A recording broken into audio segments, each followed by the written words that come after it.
Revilla, Rudy Fernandez. Ay, dead na naman si Rudy, si Kobe.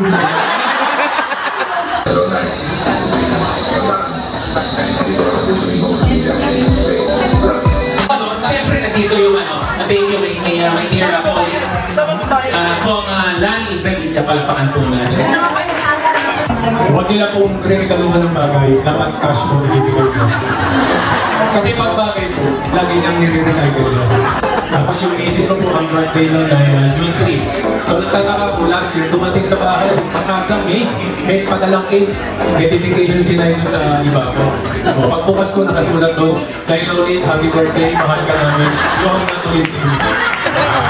Ito po, sa lahat po ng alaga ni Nanay Lolit, ako lang nakakaharapan sa kanya. Okay, ito po to. Kaya nga, kaya na yan, no?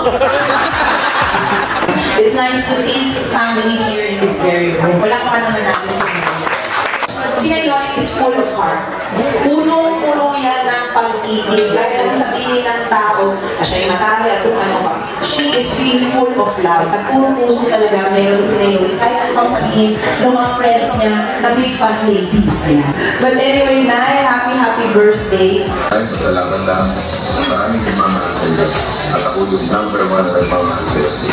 Okay? I love you, I love you, I love you. Happy birthday.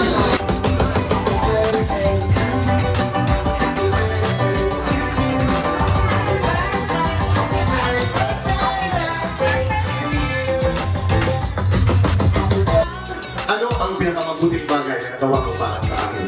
Anong sasabihin mo sa kanya? Hindi ako nawalan ng faith sa kanya. Kahit not my horse, I still believe in him.